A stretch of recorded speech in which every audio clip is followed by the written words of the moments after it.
Donc pour me présenter, moi je suis Elodie Péricot, je suis nouvellement responsable de toute l'action culturelle à la mission cinéma de la ville de Paris et je coordonne notamment 2 fonds d'aide, les 2 seuls qu'on ait. Donc je vais vous en parler, mais vous verrez, je vais surtout vous parler évidemment du fonds d'aide à la production de courts-métrages, mais aussi un petit peu d'un fonds d'aide que peut-être vous ne connaissez pas, qui s'appelle le fonds d'aide à l'écriture et au développement des projets nouveaux médias. Parce que derrière ce nom un petit peu mystérieux, on aide les séries digitales, on aide les expositions immersives, on aide les œuvres en réalité virtuelle, en réalité augmentée, et tout ce qui ne rentre pas trop dans les cases. Donc ça peut quand même vous intéresser. Je vous propose un petit peu comme Nathalie de m'interrompre si jamais il y a des questions. Moi, sur ces 2 fonds, je peux en parler des heures, parce que je m'en occupe depuis longtemps. Donc je vais essayer d'aller vite pour plus d'échanges. Voilà, et chaque point, je pourrais développer si besoin, si vous en avez, voilà, si c'est nécessaire. Donc, le fonds d'aide à la production de courts-métrages, la bonne nouvelle, en tout cas pour nous, c'est qu'on fête les 20 ans. Voilà, vous en fichez, mais pour nous, c'est important. C'est aussi pour ça que je tenais à être là aujourd'hui. Voilà, on va essayer de faire plein d'actions cette année pour mettre en avant ces 20 ans. Donc, sur 20 ans, on a quand même pas mal de recul pour vous parler de ce fonds, dont les règles ont assez peu changé, vous allez le voir, parce qu'il fonctionne bien. Donc, tout de suite, je rentre dans le dur. C'est quoi les critères d'éligibilité ? Il faut à peu près, là je l'entendais comme mes collègues de la région, pour le coup comme c'est une aide à la production, il faut vraiment que ce soit porté par une société de production établie principalement en France. Il n'y a rien d'exceptionnel là-dedans. Il faut également aussi, j'entendais comme la région, et ça c'est vraiment important pour nous, on ne vous demande pas un critère de dépense à Paris, on vous demande des jours de tournage. C'est-à-dire que c'est 50% minimum de jours de tournage à Paris, mais j'anticipe les questions, sachez qu'on ne vous demande pas de faire la promotion de Paris. Je ne suis pas là pour ça. Il y en a d'autres qui le font très bien. Donc ça veut dire que quand je dis 50% de jours de tournage à Paris, ça peut être en intérieur. J'aime bien raconter, parce que je sais que des fois, il y a des mauvaises langues qui se moquent de nous. On a aidé un projet qui se passe au Maroc.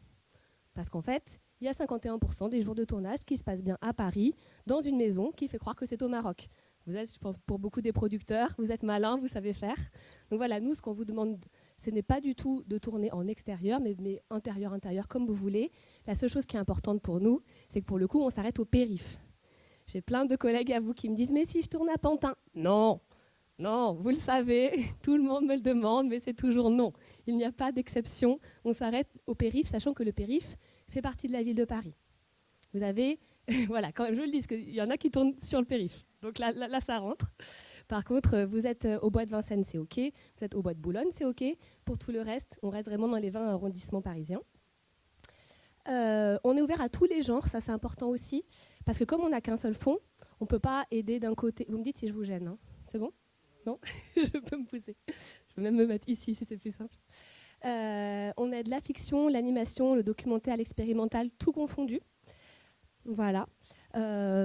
Sachez, là j'ai fait un petit peu des stats. On aide globalement tous les ans tous les genres. Bien sûr, vous imaginez bien, on reçoit beaucoup plus de demandes de fiction.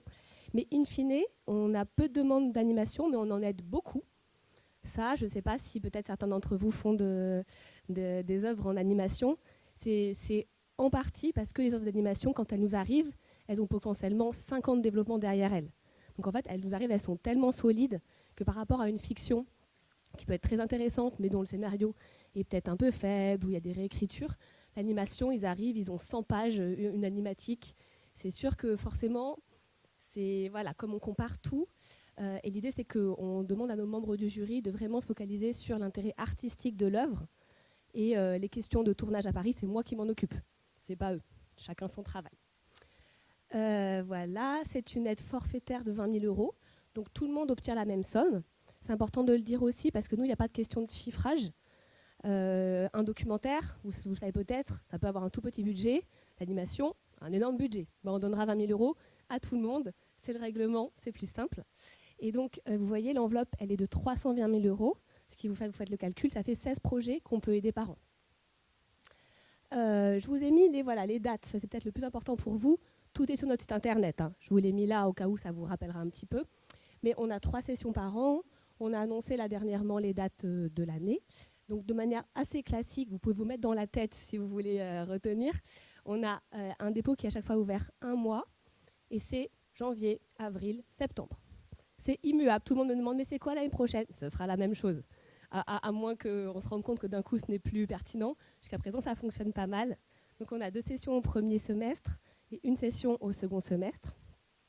Et à chaque fois, il faut compter 3 mois pour avoir les réponses. C'est-à-dire qu'une fois que vous nous envoyez votre dossier, donc vous avez 1 mois pour le déposer, j'attire votre attention sur le fait que c'est extrêmement important que vous preniez le temps. J'en profite souvent quand j'ai la parole pour vous dire que nous, on a une plateforme qui permet de travailler en mode brouillon. C'est-à-dire que vous pouvez revenir, regarder comment ça marche, charger une pièce. Si vous m'envoyez tout et vous me dites 2 jours plus tard, ah, il y a un souci, gna, gna, gna, c'est très agaçant pour nous. Si vous redéposez un dossier, ça crée encore plus de problèmes. Donc prenez le temps, allez voir, et quand vous êtes prêts, vous validez. Voilà, oui, donc je disais, il y a ces 3 mois d'instruction parce que vous avez donc 1 mois de dépôt. Ensuite, nous, on envoie tous vos projets à des lecteurs professionnels. Donc il y a vraiment une première phase. Il faut dire que là, on reçoit en moyenne une centaine de projets par session. C'est costaud. On arrive là, on était plutôt à 50 en moyenne, là on est passé à 100. Donc on a 12 professionnels que moi je répartis en 4 groupes de 3 personnes. Donc dites-vous quand même que même si ça reste hyper subjectif, on est bien d'accord, tous les projets vont être lus par 3 personnes. Ce qui est quand même 3 regards. Et ces 3 personnes ont 1 mois pour lire les 20 projets si on est sur une base de 100. Ils se réunissent ensuite, ils discutent, qui nous fait une dizaine de projets qui ensuite remontent au niveau du jury. Là, le jury, il se tient encore 1 mois après, puisqu'il faut aussi laisser le temps aux membres du jury de lire les projets. Ce ne sont pas les mêmes personnes, ça c'est une volonté de notre part, qui lisent et qui sont dans le jury. Dans le jury, on a préféré des personnes qui ont plutôt une casquette long métrage. Là, on vient d'intégrer Dominique Moll, le réalisateur. Il y a Clotilde Courreau, comédienne, et Judith Nora, qui est productrice. Voilà, donc ça, pour nous, c'est important d'avoir les 3 casquettes aussi qui sont représentées, réalisateurs, comédiens et producteurs, pour pouvoir interagir avec les projets, avec vous. Voilà, et donc je vous ai mis notre site internet, l'adresse de contact. Surtout, n'hésitez pas, on répond principalement par email. Il y a quand même une foire aux questions. Donc, la majorité des questions que vous me posez, on les a déjà posées. Donc moi, j'ai pris le temps de récupérer toutes les questions qui sont récurrentes et vous les mettre dans une foire aux questions sur le site. Donc ayez le réflexe, regardez d'abord la foire aux questions. Et si vraiment vous avez une question extrêmement spécifique, voilà, adressez-la nous. Je veux bien qu'on passe au deuxième fond, à moins qu'il y ait des questions. Allons-y. Oui, vous alliez peut-être y répondre, mais si on participe à l'une des sessions de l'année avec un projet et que malheureusement, par exemple, il n'est pas sélectionné à la première session, est-ce qu'on a la possibilité de participer à une autre session plus tard dans l'année ? Eh bien non. Okay. C'est que c'est un peu ce qui est peut-être dommage ou pas, mais c'est la règle. Je suis toute seule, moi, pour gérer ce fonds. Et par ailleurs, c'est 10% de mon temps de travail parce que je m'occupe du soutien aux salles de cinéma, aux festivals, dont Cours de Vent d'ailleurs, et à plein d'autres choses. Donc malheureusement, c'est du one-shot. Donc en fait, c'est pour ça que je vous incite à vraiment être bien prêt quand vous déposez, parce que malheureusement, une fois qu'on a dit non, même si vous retravaillez, même si vous changez de société de production, etc., on ne pourra pas réanalyser le dossier. Oui, j'ai une question. C'est la même question qui a été posée précédemment. C'est concernant les entreprises. Est-ce que ça peut être pour les associations aussi ou ça fonctionne que pour les sociétés de production ? C'est vraiment que pour les sociétés de production. Ouais. Merci. Et ben voilà, je veux bien qu'on passe à la scène suivante et puis on verra si ça vous fait plus réagir. Donc alors, là, si je vous dis nouveaux médias, je pense que ça évoque à la fois tout et pas grand-chose, j'imagine. Alors pour vous dire, c'est un peu volontaire. On a créé ce fonds, on a fêté ses 10 ans l'année dernière. Vous allez me dire, voilà, là je passe mon temps à organiser des anniversaires. 10 ans, voilà, nouveaux médias. Aujourd'hui, bien sûr, ces types d'œuvres, elles n'ont plus grand-chose de nouveau. Par contre, l'idée, c'est que quand en 2015, la ville de Paris a lancé ce fonds, il existait déjà depuis 2008 le fonds d'aide aux nouveaux médias du CNC. Et pour vous faire un tout petit peu d'historique, on va se rappeler que dans les années 2000 et surtout 2010, il y a eu le boom d'Internet. Je parie un peu vieille de dire ça, mais il faut quand même s'y replonger. Et qui dit Internet dit nouvelle façon de diffuser des contenus. Là, on parle vraiment de type de support. C'est fini le cinéma, enfin, c'est plus le cinéma, c'est plus la télé, c'est Internet.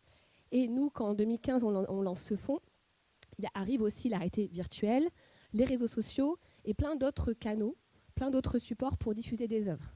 Et du coup, il faut vous dire, moi, c'est comme ça que je raisonne souvent, c'est par exclusion. C'est que les nouveaux médias, c'est tout ce qui ne va pas être les canaux traditionnels de diffusion. Donc, je vous ai quand même mis la définition, parce que voilà, elle est assez large, c'est vraiment toute forme de narration. Le volet narratif, c'est aussi un des aiguillons pour nous. Ça peut être du documentaire, mais narratif, c'est vraiment une création destinée à une diffusion sur un ou plusieurs supports numériques. Donc ça va être les écrans, donc écran mobile, hein, aujourd'hui téléphone, smartphone, etc. Casque de réalité virtuelle, mais aussi plein d'autres types de supports, qui développent une approche narrative originale, qui fait appel à des technologies innovantes, quel qu'en soit le genre et la forme. Donc là, je vous ai mis des petits exemples sur la droite. Peut-être que certaines œuvres vous parlent. Je sais que beaucoup ont pu voir l'œuvre Samuel, des valseurs, vous voyez. Donc ça, typiquement, pour nous, ça fait vraiment partie des nouveaux médias, parce que c'est vraiment, l'œuvre elle a été pensée à la base pour TikTok, et c'est vraiment une série digitale avec une narration originale, pas en termes de technologie. Là, il n'y a pas d'interactivité, il n'y a pas de réalité virtuelle ou quoi que ce soit. Par contre, il y a une intelligence de la narration, et il y a eu aussi, en accompagnement d'Arte, qui est le diffuseur, une stratégie de diffusion assez intelligente de déclinaison sur les différents réseaux sociaux, YouTube, Instagram, TikTok, etc. Je vois une question là-bas. Pour mieux comprendre, c'est destiné à une plateforme, c'est-à-dire Netflix ou Prime Video, ou aux réseaux sociaux en fait. Disons que c'est très large. Les réseaux sociaux aussi ? Oui, bien sûr. En fait, surtout, disons que dans les diffusions, on a tout type de supports de diffusion. J'ai dit les casques. On peut avoir aussi des installations sonores, des vidéoprojections et les réseaux sociaux. Ouais. Par exemple, on a aidé des œuvres faites pour Instagram.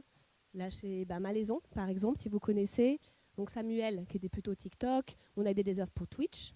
En fait, pour YouTube, ça rentrerait aussi. On n'a pas encore eu Netflix parce que, mais bon, pourquoi pas après tout. Là, mais pour nous, Netflix, on est entre l'audiovisuel et les réseaux sociaux. Bon, faudrait qu'on y réfléchisse. Mais l'idée, c'est de positionner vraiment sur des supports qui sont différents des supports classiques audiovisuels et cinéma. Voilà, là, donc c'est toujours éligible à toute société de production. Encore une fois, nous, on aide exclusivement les sociétés de production. Les critères sélection, là, je vais juste m'attarder un tout petit peu, parce qu'à l'inverse de l'aide à la production, où là, c'est facile, on calcule l'intérêt local avec les jours de tournage à Paris. Là, on est sur l'aide à l'écriture et développement. Donc forcément, on ne parle pas de tournage. Il n'y aura d'ailleurs peut-être pas de tournage. Voilà. Donc là, on demande une dimension parisienne. Et un peu comme la définition des nouveaux médias, on a volontairement pris une acception très large de la dimension parisienne. Ça, c'est pour vous permettre à peu près tous, si vous êtes un peu malin, de rentrer dans les clous. C'est-à-dire que quand on dit dimension parisienne, il faut qu'il y ait un lien à Paris. Ça peut être parce que vous avez parlé de la Tour Eiffel, voilà, ou d'un monument parisien. Ça peut être parce que votre société, elle est basée à Paris, parce que vos auteurs sont basés à Paris, parce que vous allez travailler avec un studio de production qui est basé à Paris, parce que vous avez un accord avec un lieu de diffusion parisien. Voilà. Après, c'est à vous d'essayer de nous le justifier. Mais a priori, à partir du moment où il y a un lien avec Paris qui est conséquent, ça peut rentrer dans les clous. Voilà. Là, l'aide, elle peut aller jusqu'à 40 000 €. On l'a déplafonné dernièrement.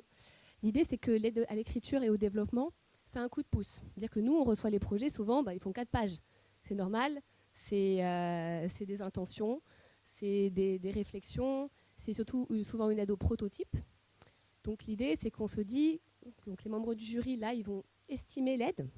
Ça peut aller de 2 000 à 40 000, ça dépend de combien vous demandez, et ça dépend aussi de combien le jury estimera qu'il souhaite vous donner. Oui. Du coup, est-ce que, par exemple, vu que c'est pour les plateformes, il y a un nombre d'abonnés nécessaire ? Est-ce qu'ils regardent ces critères-là ? On n'est pas du tout comme CNC Talent. Okay. Il n'y a absolument aucune... Par contre, on n'aidera pas une chaîne en tant que telle, je veux dire. On aidera plutôt une série. Mais si la série, elle est sur YouTube, ça peut aider. Vous voyez, ça peut aider. Si la chaîne est dédiée à la diffusion de cette série-là, ça reviendra au même. Mais on n'a pas du tout la même logique que CNC Talent. Aussi parce qu'il faut vous dire que là, on parle beaucoup de séries digitales, mais nous, on reçoit énormément de projets pour réalité virtuelle, pour réalité augmentée, et vous êtes globalement en concurrence. En tout cas, voilà, on a tout plein de projets très différents. Donc, quand vous portez un projet de série digitale, quel que soit le canal de diffusion, il faut bien essayer de se dire que comme en face, il y a d'autres projets qui vont être technologiquement très innovants, il faut être capable de justifier une innovation, mais ça peut être narratif. Et voilà. Et donc là, on n'a que 2 sessions parce qu'on reçoit un petit peu moins de projets. On en reçoit entre 20 et 30 par session. Il y en a une en avril et une en octobre. Voilà, et c'est les mêmes contacts, parce que derrière, c'est toujours moi. Donc voilà, vous avez toujours l'adresse email et puis notre site. Voilà, est-ce que ça génère d'autres interrogations, questions ? Quand vous parlez d'innovation narrative, est-ce que vous pourriez nous donner quelques exemples ? Ah oui, si vous voulez, bien sûr. Ouais. Par exemple, là, on avait aidé un projet qui s'appelait un projet musical, en tout cas, qui était en lien avec Culture Box. Et l'idée, c'est qu'il y ait une plateforme avec des vidéos et des contributions entre tout public qui allaient envoyer des morceaux musicaux à des artistes. Donc ils ont fait par exemple se mettre en lien l'Impératrice, Feu Chatterton avec des contributeurs. Ensuite ils ont fait des captations live, donc ça a fait des vidéos, donc c'est à la fois une plateforme, une série de vidéos. Ensuite ça a donné lieu à des titres qui ont été publiés sur Spotify. Vous voyez, ça pour nous c'était typiquement une innovation narrative dans le sens où il y avait vraiment une innovation dans ce que ça a raconté, la manière dont c'était présenté. Où là, par exemple, on a à peu près la même chose, mais avec le compositeur électronique Jacques, que je pense que beaucoup connaissent, qui est toujours en train de fourmiller, de chercher des nouvelles manières. Et lui, il va créer tout un métavers sur Twitch, et il va aussi appeler à la contribution des internautes avec un live, voilà, tout plein de choses. Ça, pour nous, c'est à la fois une innovation technologique, mais aussi narrative, parce que derrière, il va raconter une histoire, mais sur ces nouvelles plateformes. Ou aussi pour vous dire, par exemple, l'exemple, sinon là je ne l'ai pas mis, je ne sais pas si vous connaissez Été BD. Moi j'aime énormément, c'est la toute première, on va dire, BD qui a été publiée sur Instagram par Arte, pile au moment où Instagram faisait évoluer ses stories. Du coup, l'idée c'est que c'est avant tout des stories de BD dessinées qui sont animées. Et en fait, c'était la première fois qu'on voyait toute une histoire, tous les jours, avec un rendez-vous. On pouvait suivre l'histoire d'un couple qui allait se séparer et tester plein de choses. Et l'idée, c'était que c'était une diffusion quotidienne, tous les jours, tout l'été, et qu'ensuite, c'était un palindrome, et qu'on pouvait tout refaire dans l'autre sens. Et ça donnait lieu ensuite à la publication d'une BD, chez Delcourt, je crois. Typiquement, ça, c'est l'innovation narrative, tout court. Ou Malaisant. Malaisant, c'est Louise Condémy. Je ne sais pas, peut-être que vous connaissez cette réalisatrice de court-métrage. Elle s'est aussi saisie comme ça du format vertical sur Instagram. Et elle a aussi créé toute une histoire de deux personnes assez différentes qui vont se rencontrer et qui racontent leur vie. Donc c'est des courts-métrages, mais en fait des courts-métrages adaptés en mode story tous les jours sur Instagram. Et moi que je trouvais extrêmement intelligent parce que d'un coup, on rentrait dans la tête de ces personnages-là à travers cette série, mais qui était adaptée vraiment à Instagram pour le coup et à ses manières de communiquer. Voilà, ça vous donne quelques petits exemples. Et là, j'ai remis la liste à jour, donc vous avez tous les projets qu'on a aidés depuis 2015. Avec, vous pouvez aller un peu chercher si vous voulez explorer ce qu'on a pu aider. Qu'on peut peut-être vous dire aussi, c'est que globalement, la majorité de nos aides, si vous êtes un petit peu malin, elles sont cumulables avec les aides régionales et les aides du CNC. Bien sûr, dans le respect du seuil d'intensité publique. Mais comme vous voyez, nous, on n'a pas forcément des aides qui sont d'un montant très élevé. Donc c'est assez, si vous regardez, vous pouvez assez facilement les cumuler, soit avec une aide après réalisation si vous êtes sur le court-métrage de la région Île-de-France, ou l'aide CNC Talent, ou l'aide expérience immersive du CNC. Voilà, merci beaucoup.